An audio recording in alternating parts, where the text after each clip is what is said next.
Nós já vimos aqui, vamos ver agora a guisa de introdução e para recapitularmos o que já vimos que Paulo perseguiu o alvo da perfeição que ele encontrou em Jesus homem. E este alvo nós devemos também perseguir. Primeiramente, nós consideramos 15 princípios de uma única vez nesse texto todo, que é Filipenses capítulo 3, versos 1 a 21.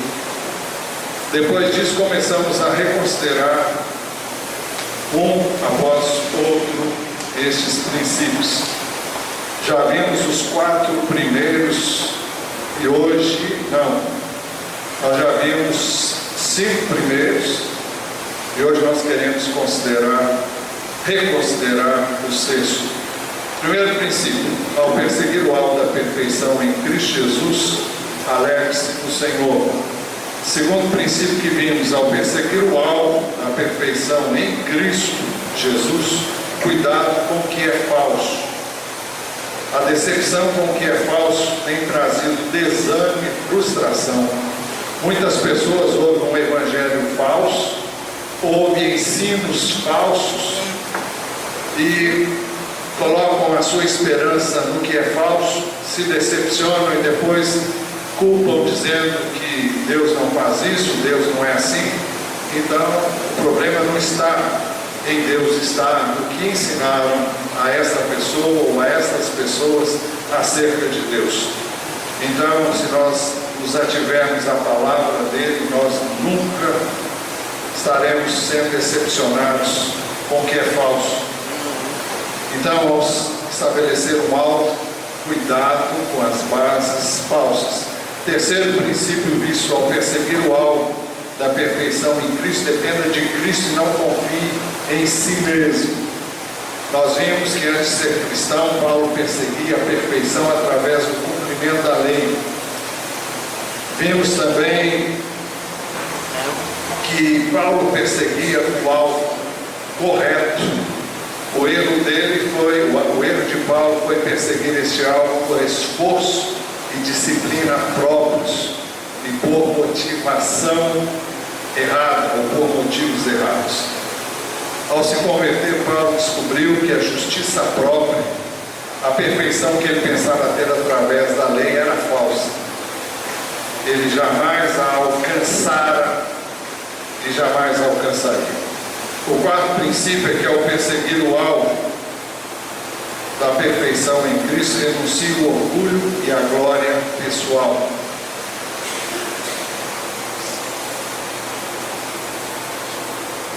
Para buscar e alcançar, isto foi apenas o início. Para buscar e alcançar a perfeição em Cristo é necessário conhecer a Cristo. Se alguém quer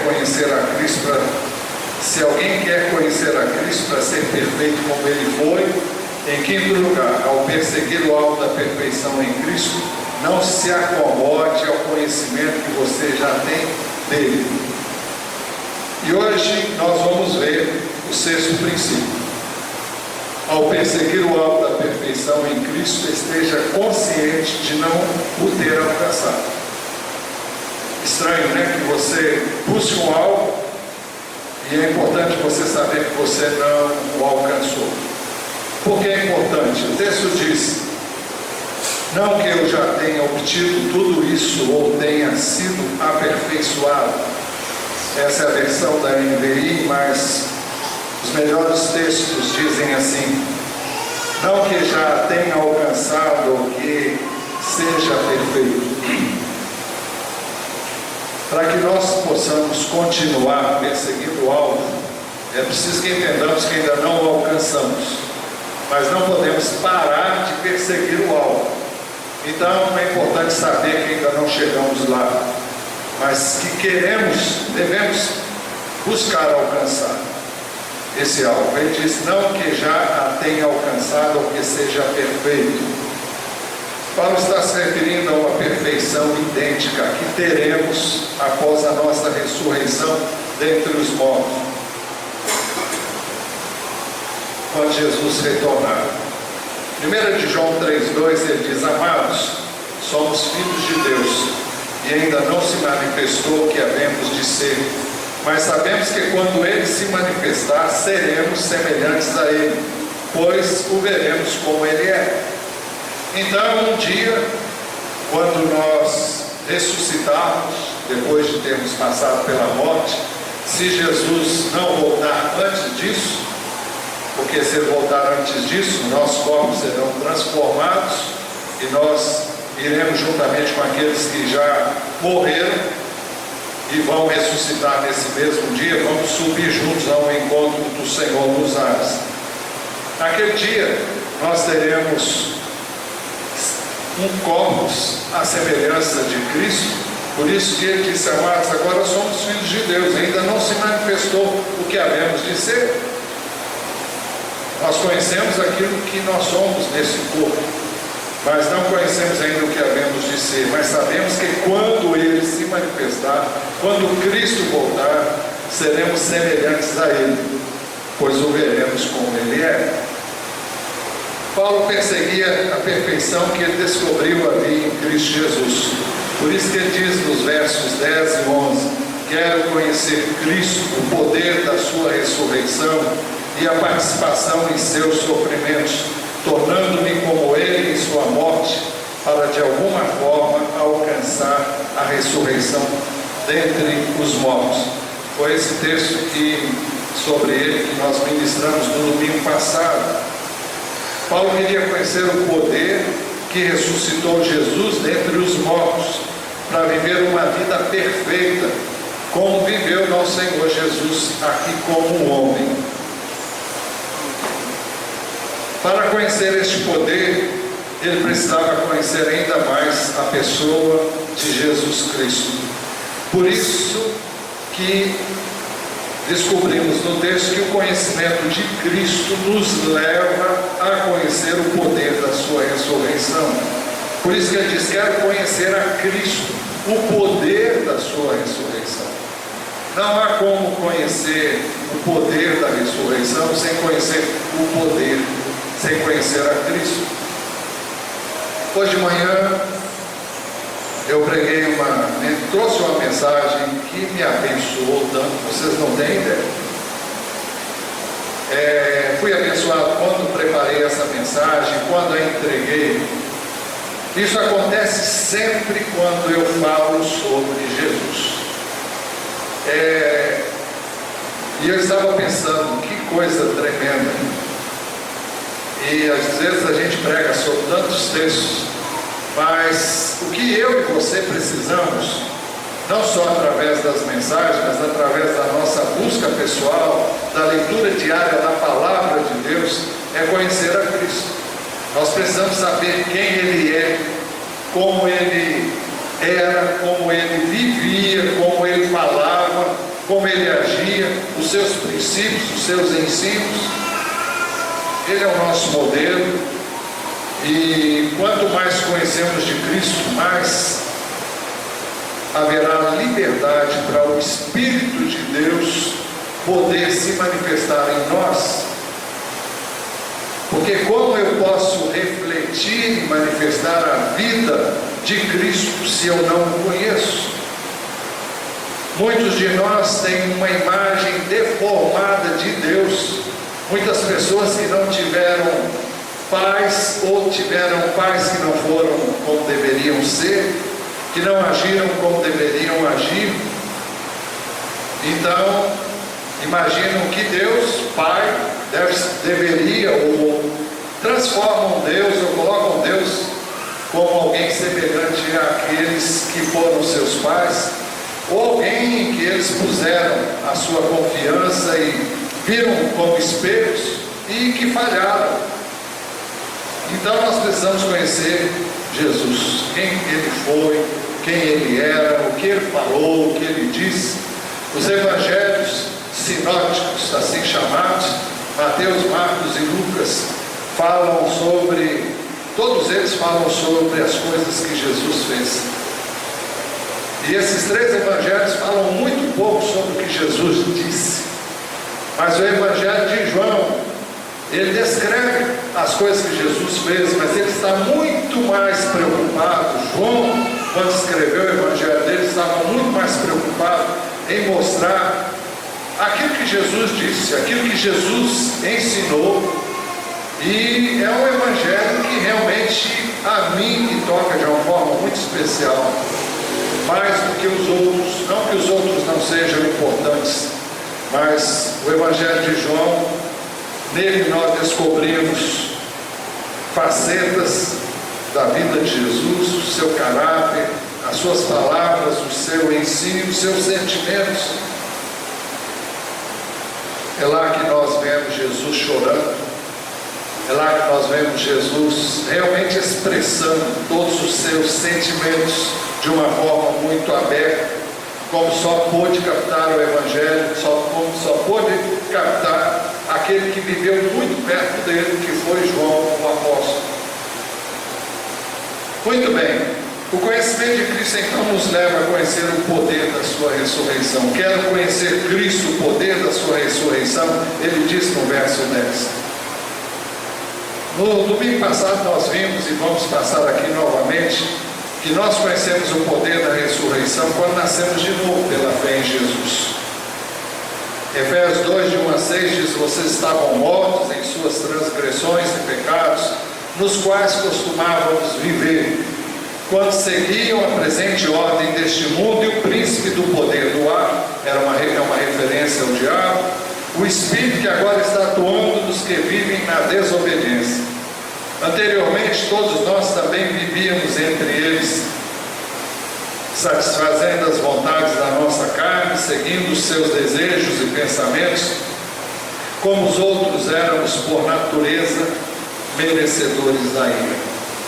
Todavia, Deus, que é rico em misericórdia, pelo grande amor com que nos amou, deu-nos vida com Cristo. Veja, deu-nos vida. Nós estávamos mortos e Deus, em sua, que é rico em misericórdia, pelo grande amor com que nos amou, nos deu vida com Cristo. É uma referência à ressurreição de Cristo. Quando Cristo ressuscitou, ele trouxe vida, ele trouxe o poder da ressurreição para as nossas vidas. Deu-nos vida com Cristo quando ainda estávamos mortos em transgressões. Ele nos deu vida quando ainda estávamos no pecado, não porque permanecemos no pecado, mas porque nos arrependemos. Então o texto está dizendo que foi num momento em que nós não tínhamos nenhum mérito. Mostra a graça de Deus, a bondade de Deus, a misericórdia de Deus, no momento em que nós não tínhamos como merecer nenhuma dessas coisas. Deu-nos vida com Cristo quando ainda estávamos mortos em transgressões. Por isso que ele acrescenta: pela graça vocês são salvos. Não foi por méritos, não foi por nenhuma capacidade pessoal, não foi por nenhum rito religioso, não foi por nenhum procedimento que eu ou você tenhamos tido que nos fizesse merecer isso. Foi pela graça de Deus.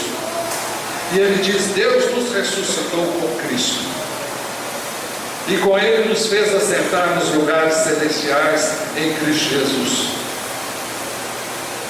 Ele está falando da ressurreição do nosso espírito. Nós estávamos mortos. Estar morto é separado de Deus. Seu espírito está vivo, mas não para Deus. Antes de você conhecer a Cristo, o seu espírito estava vivo para você mesmo, para a sua própria carne e para o espírito da potestade do ar. O próprio diabo e os seus anjos. Nós estávamos voltados e estávamos acessíveis à ação desse espírito em nós.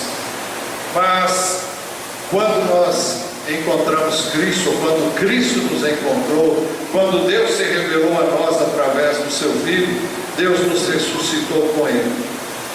Como Cristo ressuscitou, cada vez que alguém crê nele é ressuscitado, como Cristo foi ressuscitado dos mortos, porque Ele morreu pelos nossos nossos pecados, foi sepultado e ressuscitou ao terceiro dia. Ele fez isso por nós, e através de Cristo nós morremos para os nossos pecados, somos sepultados para uma vida velha e nos levantamos pelo poder da ressurreição para viver uma nova vida. Deus nos ressuscitou com Cristo e com Ele nos fez assentar nos lugares celestiais em Cristo. Fala da nossa posição com Cristo, porque estamos nele, e onde Ele está, nós estamos com Ele, e Ele está conosco onde nós estamos. Mas o texto fala de algo ainda maior. Vimos na semana passada também que o poder da ressurreição é algo ainda mais profundo. Paulo diz: quer conhecer a Cristo, o poder da ressurreição, da sua ressurreição. Por isso mesmo Paulo orava para que os cristãos de Éfeso conhecessem o mesmo poder que ressuscitou Jesus dentre os mortos. Efésios 1:17-21, peço que o Deus de nosso Senhor Jesus Cristo, o glorioso Pai, lhes dê espírito de sabedoria, ou o Espírito, se referindo ao Espírito de Deus, lhes dê o espírito de sabedoria e de revelação no pleno conhecimento dele. Para vocês conhecerem-no plenamente, para vocês conhecerem-no completamente. E nós descobrimos que Deus quer que nós o conheçamos assim, que conheçamos assim o seu Filho. Oro também para que os olhos do coração, e os olhos do coração são a capacidade que nós temos de ver em nosso espírito. Não se trata de ver com os olhos, mas de ver com o coração. Oro também para que os olhos do coração de vocês sejam iluminados, a fim de que vocês conheçam a esperança para a qual Ele nos chamou. Isso se refere à vida pós-morte, as riquezas da gloriosa herança dele nos santos. Isso fala da habitação de Deus em nosso espírito hoje, que é o penhor daquilo que nós vamos ter na eternidade. Ele é a garantia da nossa herança, diz a palavra, e a incomparável grandeza do seu poder para conosco, os que cremos, conforme a atuação da sua poderosa força. Esse poder Ele exerceu em Cristo, ressuscitando dos mortos e fazendo assentar-se à sua direita nas regiões celestiais, muito acima de todo governo e autoridade, poder e domínio, de todo nome que se possa mencionar, não apenas nesta era, mas também na que há de vir. Então, o que Paulo pedia em favor dos Efésios era também o que ele queria para si mesmo. Ele orava para que eles pudessem conhecer o poder que levantou Jesus dentre os mortos, poder que o Pai exerceu em seu Filho, erguendo-o da sepultura e trazendo-o à vida no corpo que estava inerte. Então é esse poder que ele pedia a Deus que os Efésios conhecessem, e é esse mesmo poder que ele queria conhecer. Quero conhecer a Cristo, o poder da sua ressurreição. Será que ele não conhecia esse poder? Será que ele não tinha se transformado? Claro, ele conhecia, como nós conhecemos o poder de Deus, se nós já nascemos de novo, se o Espírito de Deus vive em nós e nós temos consciência disso e certeza disso. Mas, por isso que eu disse que ele queria algo mais.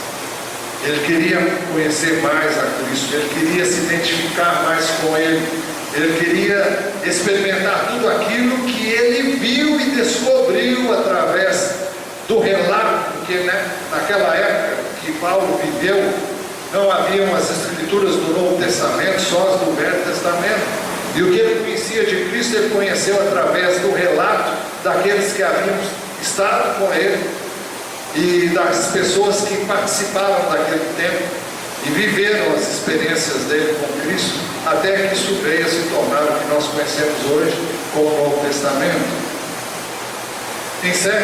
O sétimo princípio é que ao perseguir o alvo da perfeição em Cristo, sabendo que ainda não alcançou, ou que ainda não alcançamos, devemos continuar a persegui-lo, ou continue a persegui-lo.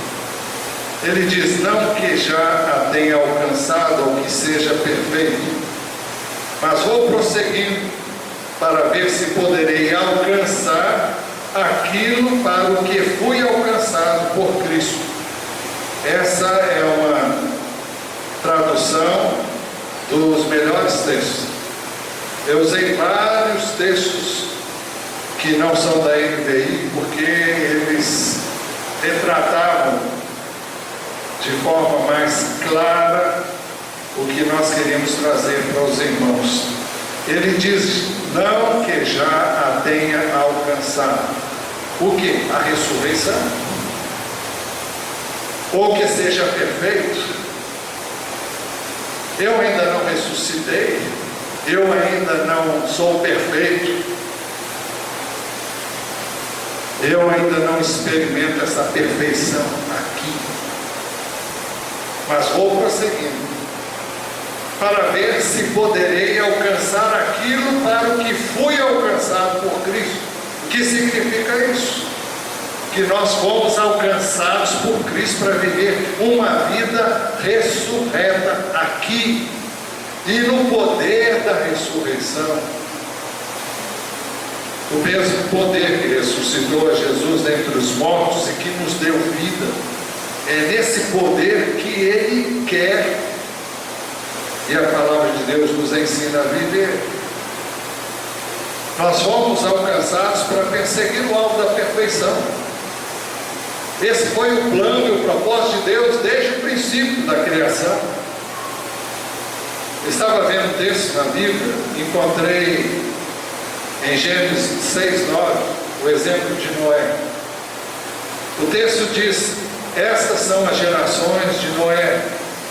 Era um homem justo e perfeito em suas gerações e andava com Deus. Isso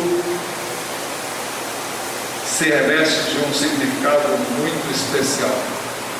Perfeito aqui significa inteiro, significa alguém que era íntegro, mas fala de uma perfeição que Noé tinha. Se você examinar o texto, você vai encontrar lá que Noé achou graça diante de Deus. Noé não era melhor do que nenhum de nós, ou de qualquer outra pessoa, mas ele, como nós, ele encontrou graça. A graça está presente de forma, talvez, eu não diria menor, mas nós a encontramos na vida de todos os personagens da Bíblia que serviram a Deus. Eles receberam sempre uma medida de graça para poderem viver aquilo que eles creram e em quem eles creram. Estas são as gerações de Noé. Era um homem justo e perfeito em suas gerações. Fala de um homem que se destacou em relação aos demais que viveram no seu tempo. Agora, qual o segredo disso? O texto diz: e andava com Deus.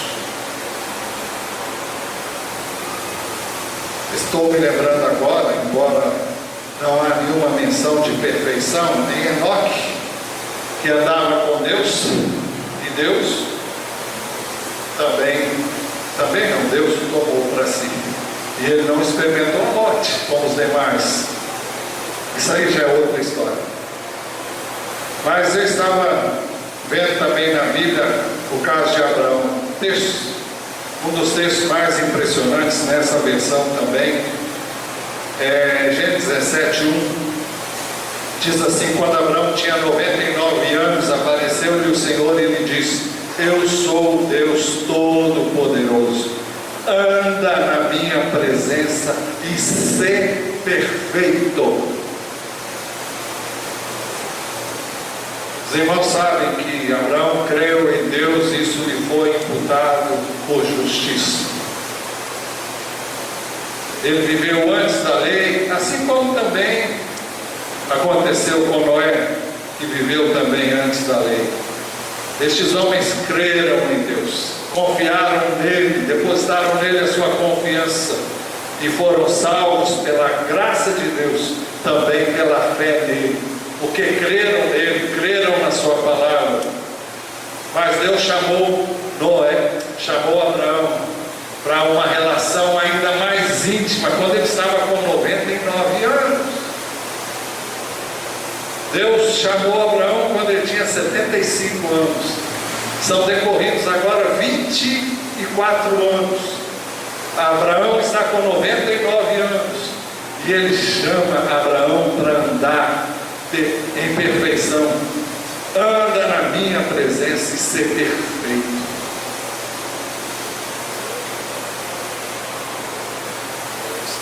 Estamos usando esse texto para mostrar que isso é o propósito de Deus desde o início.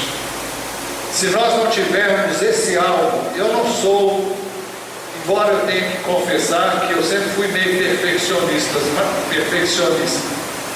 mas hoje o entendimento que eu tenho é totalmente diferente. Houve um tempo que o perfeccionista, ele busca muitas vezes erradamente fazer tudo perfeito para ser aceito. Não é esse mais o meu caso. Pelo menos eu não estou muito preocupado, embora a gente deva ter cuidado para não servir de escândalo, não ser motivo de não sermos mau exemplo para as pessoas, mas por causa do Senhor, pelo temor que devemos a Ele, para que o representemos dignamente. Mas eu encontro as Escrituras apoio para que busquemos isso. E se nós não estamos buscando isso, nós estamos vivendo uma vida muito diferente daquela que o Senhor planejou para nós. Estamos vivendo de maneira medíocre, porque estamos contentando-nos com uma vidinha miserável, pobre, em relação ao conhecimento de Deus e a vida com Deus. Por isso que Deus disse: anda na minha presença e ser perfeito.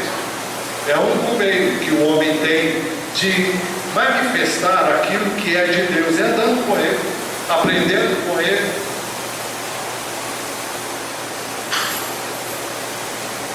O texto não diz que Abraão era impecável. Todos nós sabemos que não era assim. Como Noé também não foi impecável. E eu não creio que nenhum homem tenha sido impecável e perfeito no sentido absoluto. Todos nós sabemos que isso não existiu e não existirá. Mas o importante é que o texto diz que nós devemos perseguir isso, não por nós mesmos, mas pela relação com Deus. Devemos ser espelho dele, refletir ele, como vamos ver ainda, se Deus permitir.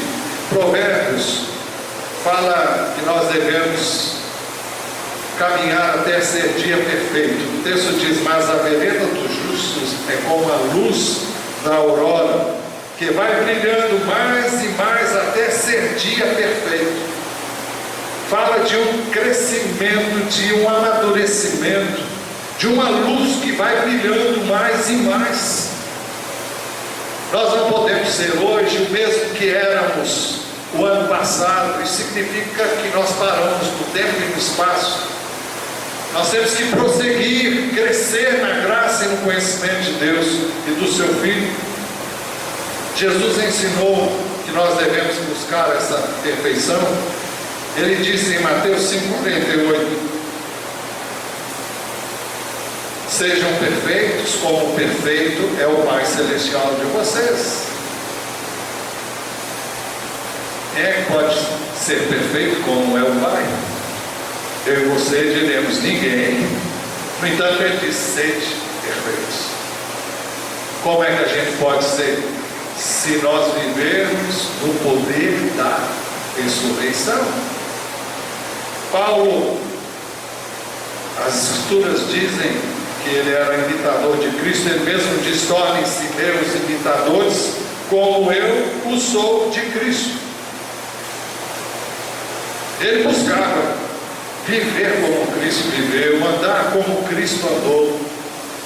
E eu creio, e ele nos chama a fazer a mesma coisa. Não é algo para o apóstolo Paulo, sua igreja.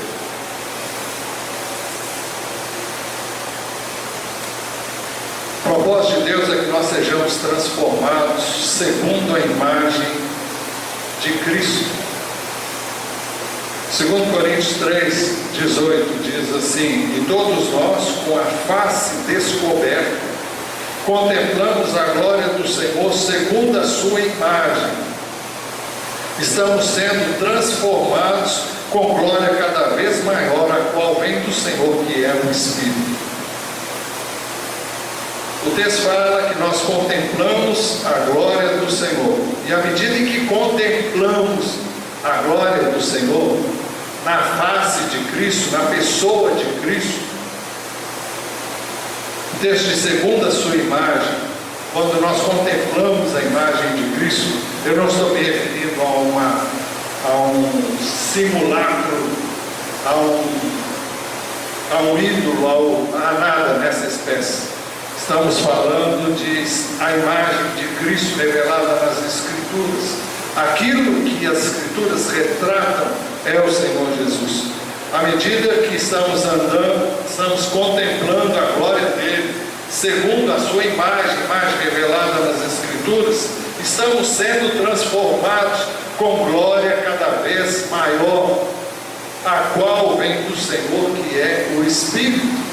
É uma transformação que é realizada pela palavra de Deus, o conhecimento dele através das Escrituras e através da operação do seu Espírito, que ele diz que é o Senhor. Eu já expliquei isso aqui uma vez, eu não vou entrar em detalhes, mas o Espírito de Deus, ele representa o Senhor Jesus e também o Pai. Mas Jesus disse que ele haveria de receber o que era dele e haveria de manifestar aquilo que era dele. Mas a palavra de Deus diz que nós devemos ir até alcançarmos a medida da plenitude de Cristo, até que todos alcancemos a unidade da fé e do conhecimento de quem? Do Filho de Deus. E cheguemos à maturidade, atingindo a medida da plenitude de Cristo. Todos os textos nos levam a ser como Deus é, como o seu Filho é, como o seu Filho viveu, como ele andou aqui na terra. Eu estou me lembrando de um texto que nós estamos estudando nas células, lá na 1 de João, capítulo 2,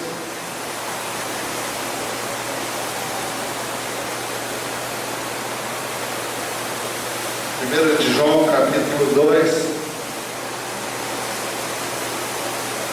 diz assim, verso 3: sabemos que o conhecemos se obedecemos aos seus mandamentos. É um texto para decorar.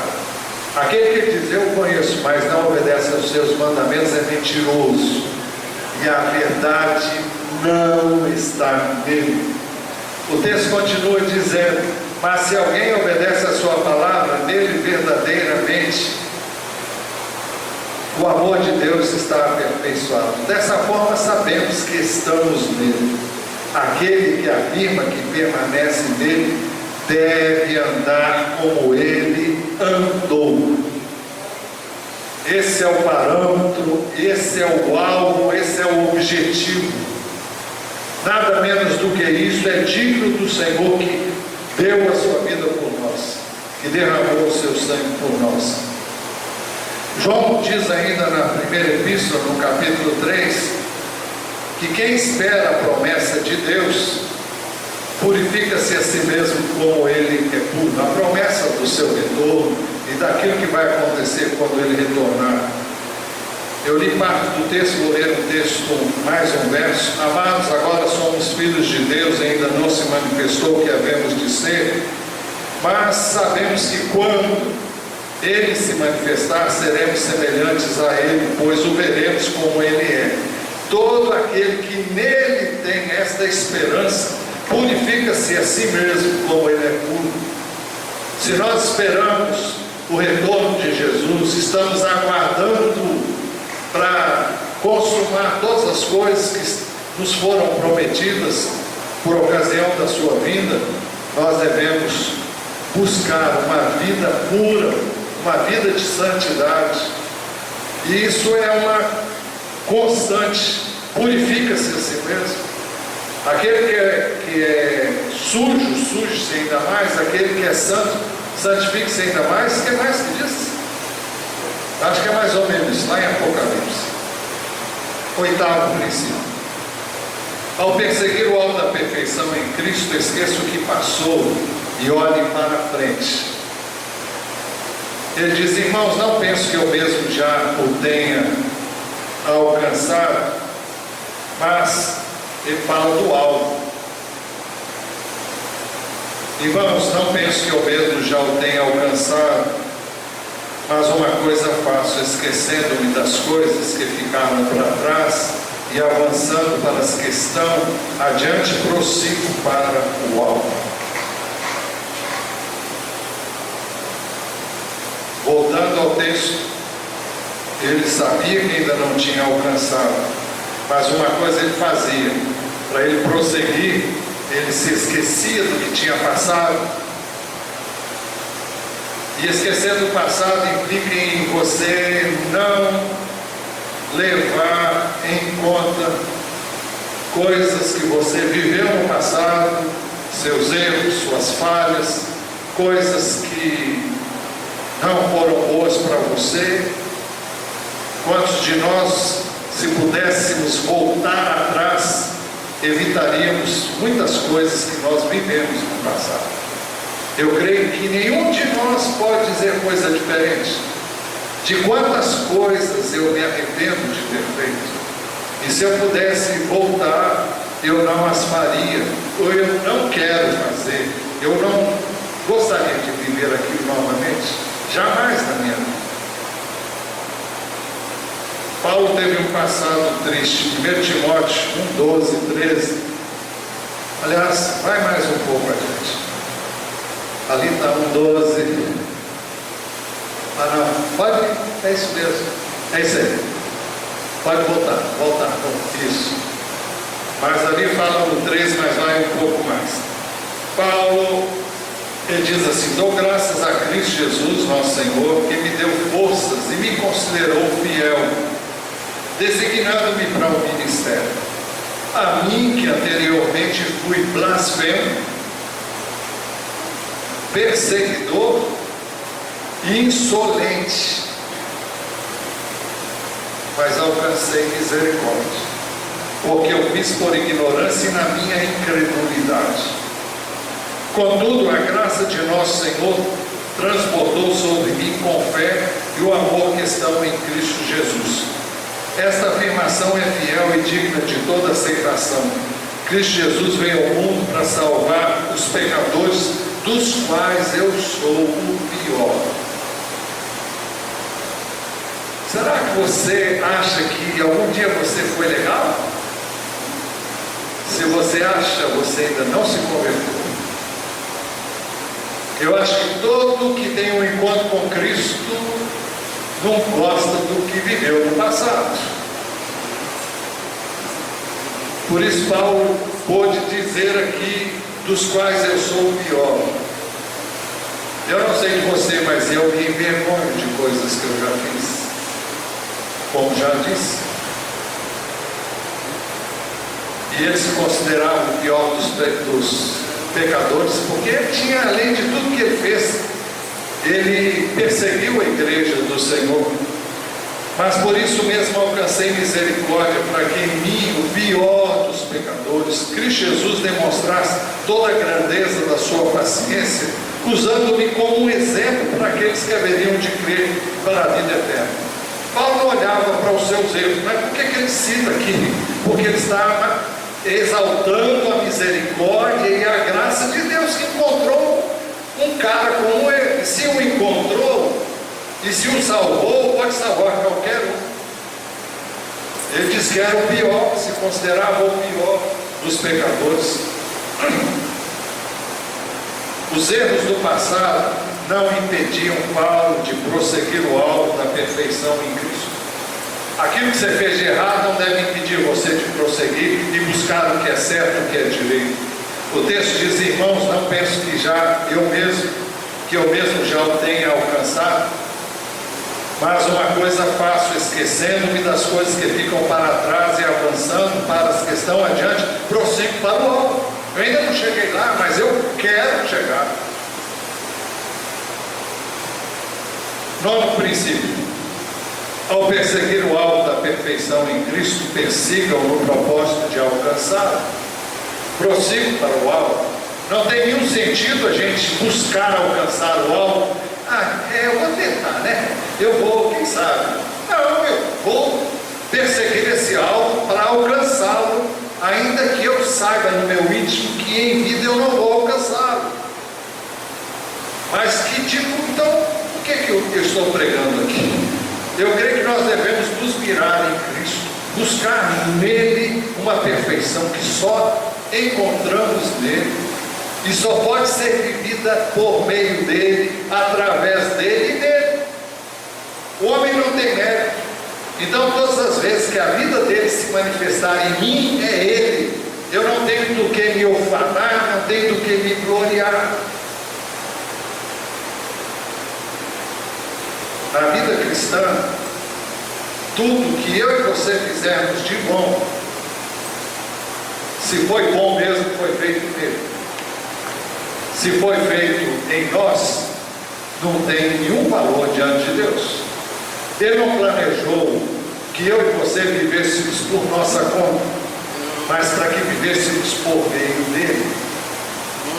E só receberemos o galardão, a recompensa que a palavra promete, se nós realizarmos alguma coisa nele, por meio dele, e reconhecermos que foi ele, e dermos a ele a glória.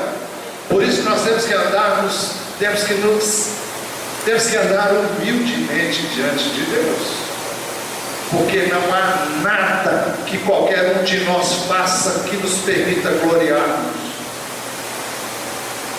Cada coisa boa que fizermos, temos que reconhecer que foi ele, temos que vê-lo, temos que glorificá-lo, temos que exaltá-lo.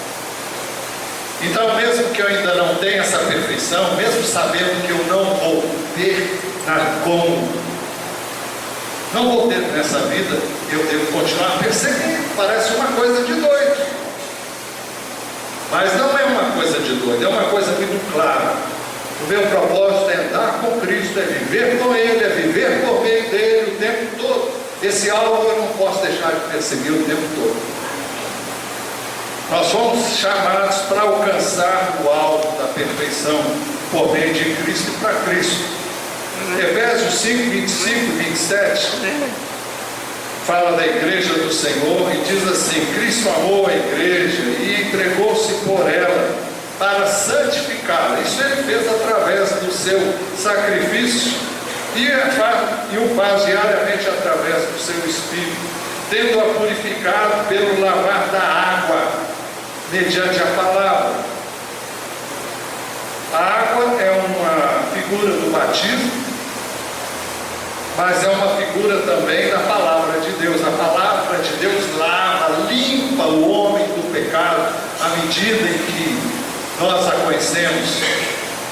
E então ele fala que o processo dele, ele amou a igreja, se entregou por ela para santificá-la, purificou-a pelo lavar de água, fala de uma limpeza, de uma purificação por meio da palavra.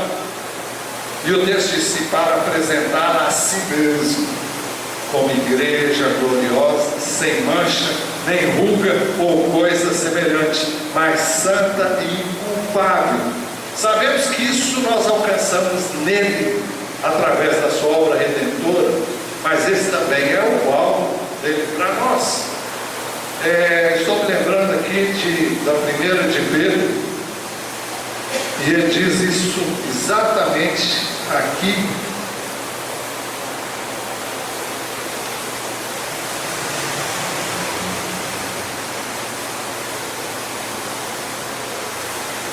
No capítulo 1,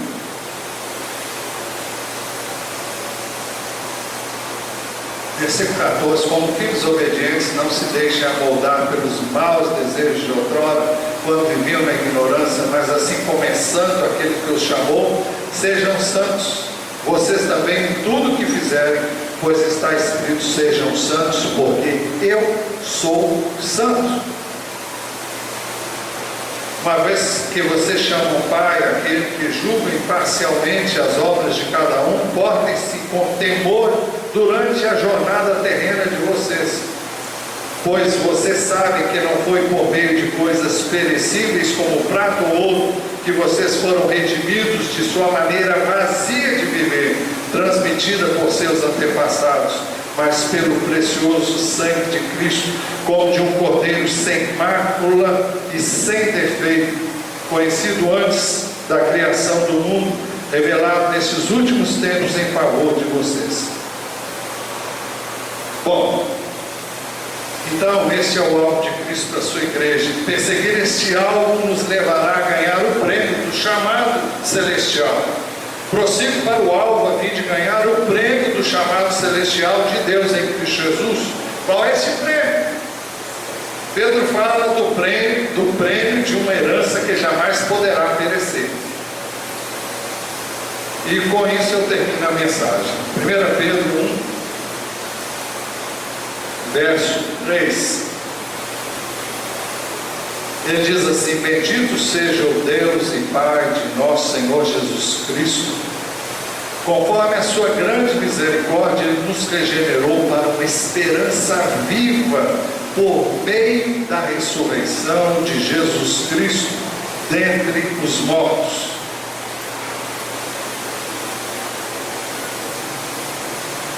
Ele nos, conforme a sua misericórdia, nos regenerou para uma esperança viva por meio da ressurreição de Jesus dentre os mortos.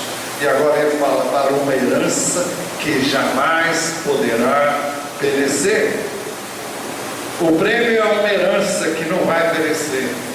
O prêmio é uma herança que jamais vai macular-se ou perder o seu valor, diz o texto. Herança guardada nos céus para vocês, que mediante a fé são protegidos pelo poder de Deus até chegar à salvação prestes a ser revelada no último tempo. Que salvação é essa? No Japão já somos salvos? Sim, somos salvos no nosso espírito. Ele está falando da salvação do corpo. E a salvação do corpo se dará quando esse corpo for transformado, se estivermos vivos, ou quando esse corpo ressurgir dentre os mortos. Então nós vamos receber um corpo incorruptível. Essa é a herança. Estaremos livres do pecado, seremos perfeitos, porque não haverá mais pecado, não haverá mais obras más, qualquer que seja ela. Para uma herança que jamais poderá perecer, macular-se ou perder o seu valor. Herança guardada nos céus para vocês, que mediante a fé são protegidos pelo poder de Deus até chegar à salvação, prestes a ser revelada no último tempo. Nisso vocês exultam, ainda que agora, por um pouco de tempo, devam ser entristecidos por todo tipo de provação. Assim acontece para que fique comprovado que a fé que vocês têm, muito mais valiosa do que o ouro que perece, mesmo que refinado pelo fogo, é genuína, é autêntica, não é falsa. É genuína e resultará em louvor, glória e honra quando Jesus Cristo for revelado. Então, o prêmio, ele diz: prossigo para o alvo a fim de ganhar o prêmio do chamado celestial de Deus em Cristo Jesus. É quando eu vou ser perfeito completamente, quando eu receber um corpo novo para viver eternamente com o Senhor. Eu terei a perfeição dele. Não serei Deus jamais, mas eu terei um corpo compatível com a vida que ele planejou e quer que eu viva por toda a eternidade. Até lá, eu devo buscar conhecê-lo mais e participar e deixar que ele me tome e buscar viver como ele viveu, andar como ele andou, tudo por meio dele, através dele. A mensagem não terminou, mas a gente vai ficar por aqui. Eu queria que você fechasse os seus olhos e você estivesse revendo os seus conceitos de vida cristã e você estivesse realmente se dispondo a ter o mesmo alvo que o Senhor tem para nós, expresso nas Escrituras de maneira tão clara, desde o Velho até o Novo Testamento. Eu e você sabemos que não somos perfeitos, mas que nós nos empenhemos no sentido de ter com Ele, primeiro, o conhecimento dEle, pedindo que Ele se revele cada vez mais e mais, nos permitindo conhecê-lo, amá-lo, desejá-lo e desejar viver como Ele viveu, andar como Ele andou, e desejar também que o poder da ressurreição se manifeste em nossa vida em toda a sua plenitude, até que nós sejamos realmente ressurretos, até que experimentemos a promessa eterna de Deus, ou a transformação, se Ele voltar antes de nós partirmos, como todos os homens partem.